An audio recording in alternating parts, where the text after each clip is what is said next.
नाज़रीन, पाक भारत कशीदा सूरत हाल पर जियो न्यूज़ हर सच, हर खबर और हर रद्द अमल पर नजर रखे हुए है। इसी मकसद के लिए जियो न्यूज़ का सिचुएशन रूम दिन रात मुतहरिक है। सिचुएशन रूम का रुख करेंगे, जहां ज्वाइन करेंगे हमारे साथी एंकर रसा जैदी।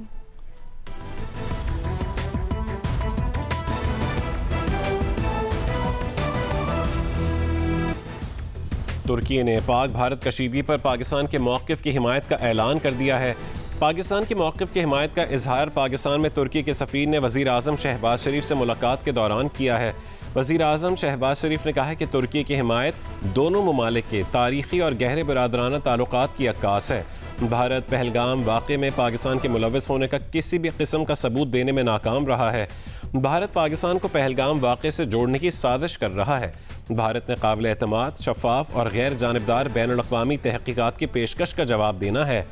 पहलगाम वाक़े के बाद भारत की इश्तियाल अंगेज़ कार्रवाइयों के बावजूद पाकिस्तान का रद्द-ए-अमल ज़िम्मेदाराना रहा है। वज़ीर आज़म शहबाज शरीफ ने कहा कि पाकिस्तान ने हमेशा हर किस्म की दहशतगर्दी की मज़म्मत की है। इस मौके पर तुर्क सफ़ीर ने खित्ते में कशीदगी को कम करने और मौजूदा बहरान में तहम्मुल से काम लेने पर जोर दिया।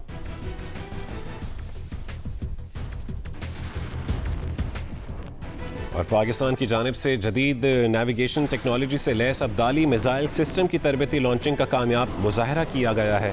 ISPR के मुताबिक अब्दाली मिसाइल 450 किलोमीटर ज़मीन से ज़मीन तक मार करने की सलाहियत रखता है।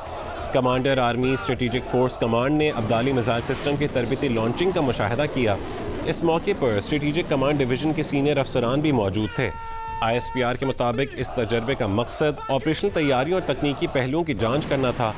सदर मुमलिकत और वज़ीर आज़म की कामयाब तजर्बे पर साइंसदानों और इंजीनियर्स को मुबारकबाद दी गई। सदर और वज़ीर आज़म ने पाकिस्तान की स्ट्रेटेजिक फोर्सेस की ऑपरेशनल तैयारी और तकनीकी महारत पर मुकम्मल एतमाद का इजहार किया। Chairman joint chiefs of staff committee और सर्विसेज चीफ्स ने भी कामयाब तजर्बे पर मुबारकबाद।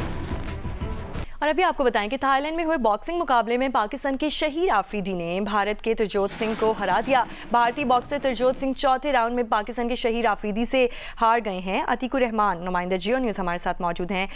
अतीक, बताइए कैसा मुकाबला रहा और थाईलैंड में मुकाबला हुआ है, पाकिस्तान के शहीर आफरीदी ने भारत के तरजोत सिंह को हराया। जी बिल्कुल, ये एक रैंकिंग फाइट थी जो थाईलैंड में हो रही थी और भारतीय बॉक्सर बिल्कुल पहले ही राउंड से जो है वो ऐसे नजर आ रहे थे कि लगता था कि वो मुकाबले के लिए प्रॉपर तरीके से तैयारी करके नहीं आए हैं। पहले और दूसरे राउंड में भी शहीर आफरीदी ने जो है ताबड़तोड़ हमले किए और भारतीय बॉक्सर को कहीं जो है मुक्के टिकाए और उसके बाद तीसरे राउंड के अंदर एक मौका ऐसा आया था जहाँ भारतीय बॉक्सर लड़खड़ा गए थे।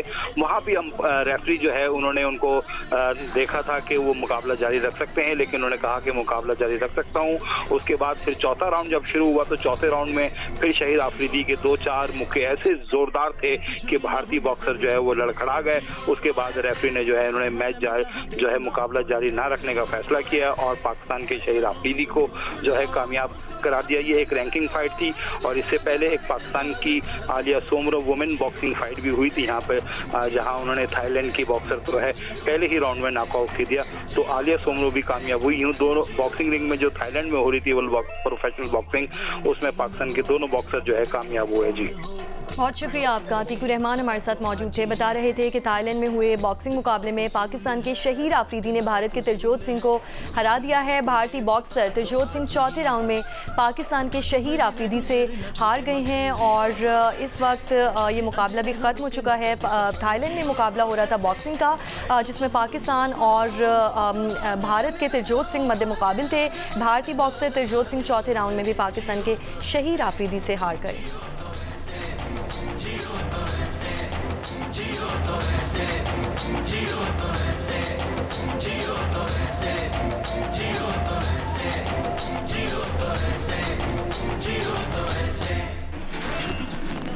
वज़ीर आज़म शहबाज शरीफ ने आज़ादी सहाफ़त के आलमी दिन पर पाकिस्तान समेत दुनिया भर के मीडिया वर्कर्स को खिराज तहसीन पेश किया।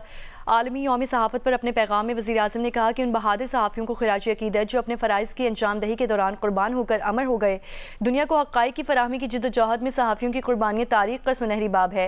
वज़ीर आज़म ने मज़ीद कहा कि सहाफ़ी दुनिया को आगाह रखने के फ़र्ज़ की अदायगी में कभी कोताही नहीं करते। माज़ी की रिवायात से जदीद शहरी सहाफ़त तक मीडिया वक्त और मुआशरे के साथ साथ रवांधारे की तरह आगे बढ़ता जा रहा है। मसनूई ज़हानत और जदीद टेक्नोलॉजी ने मीडिया के दायरे, अफादियत और असर पजीरी को कई गुना बढ़ा दिया है।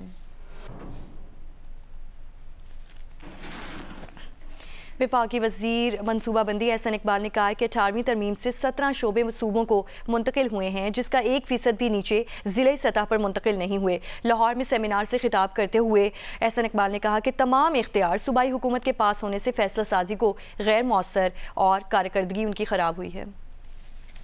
तरमीम से वफाकी हुकूमत ने डेवोल्यूशन कर दी थी और उस डेवोल्यूशन के नतीजे में 17 वो फंक्शंस हैं which have been devolve to the provinces, लेकिन सूबों ने 1% भी उस डेवोल्यूशन के बाद अपने निज़ाम के अंदर डेवोल्यूशन नहीं की, हमारे लोकल गवर्नमेंट्स को एम्पावर नहीं किया, डिस्ट्रिक्ट एडमिनिस्ट्रेशंस की सतह पे डिवॉल्व नहीं किया, डिसेंट्रलाइज नहीं किया।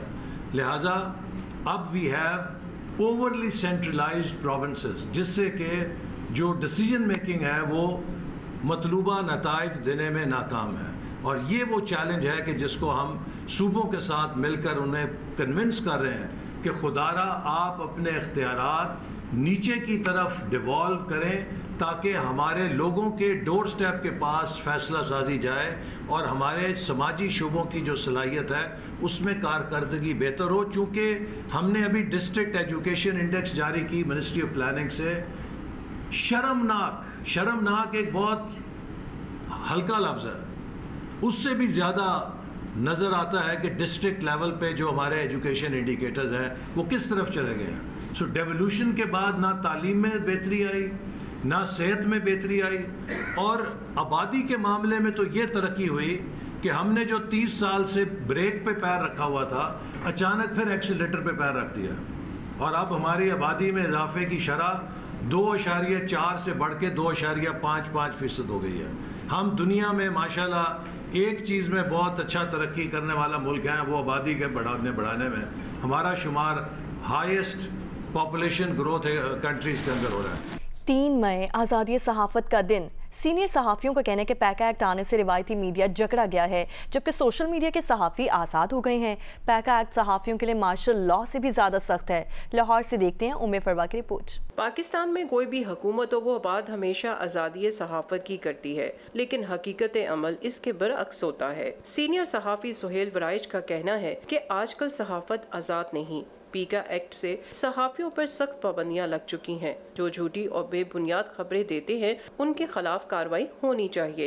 ये कहना गलत नहीं कि पीका एक्ट से रवायती मीडिया पिस गया है, सोशल मीडिया वाले सहाफ़ी आज़ाद हैं। पीका एक्ट जो है वो बिल्कुल गैर ज़रूरी था। हमारा जो रवायती मीडिया है, ख़ासकर हमारा टीवी, उस पर तो इतनी पाबंदियां लग गई हैं, और सोशल मीडिया को बावजूद पीका एक्ट बनाया उनके लिए गया था, लेकिन उनके लिए कोई ख़ास पाबंदी उन पर अभी तक मुअस्सर नहीं साबित हुई। कॉलम निगार और माहिर तालीम डॉक्टर मुजाहिद मंसूरी का कहना है कि सहाफ़त पर प्रेस फ्रीडम ऑर्डिनेंस तो ठीक था, पीका एक्ट आने से मेन स्ट्रीम मीडिया आखिरी सांसें लेने लगा है, वो आज़ादी सहाफ़त नहीं कर पा रहे। पीका एक्ट के तहत ऐसे सहाफ़ियों को पकड़ा गया जिन्होंने कुछ नहीं किया। सोशल मीडिया वाले आज़ाद हैं और ख़तरा मोल लेकर सहाफ़त कर रहे हैं। सबसे बड़ी बात है उनकी फ्रीडम है, वो काबू में नहीं आते, वो रिस्क टेकर भी बन गए हैं, रिस्क ले रहे हैं जो आप नहीं ले सकते। क्योंकि इससे मेरा ये ख्याल है ये आया साइबर क्राइम्स को कंट्रोल करने के लिए था, मेन स्ट्रीम मीडिया को इसमें जकड़ के रख दिया गया। ऐसा लगता है कि उसका कोई अपना सिर है, ना पैर है, ना पॉलिसी है, वो कहाँ से चल रहा है, कौन चला रहा है, कुछ समझ नहीं आती। प्रेस क्लब के सदर अरशद अंसारी का कहना है कि पीका एक्ट किसी सूरत कबूल नहीं, ये आज़ादी सहाफ़त पर कतगन के मुतरादिफ है। इस किस्म के जो एक्ट्स हैं, इस किस्म के जो कदगन हैं, हम इसको PFUJ इसको आज़ादी सहाफ़त, आज़ादी इज़हार के खिलाफ एक कदगन समझती है। मैं समझता हूँ कि हुकूमत पाकिस्तान को होश के नाखुन लेना चाहिए। सीनियर सहाफ़ियों का ये भी कहना है कि पहले वाला पीका एक्ट साइबर क्राइम की एक शक्ल थी, जिसे बदलकर सहाफ़ियों की आवाज़ दबा दी गई है, जबकि सोशल मीडिया पर पीका एक्ट का अमलन इतलाक दिखाई ही नहीं देता। कैमरामैन खालिद खान के साथ उम्मे फरवा, जियो न्यूज़, लाहौर।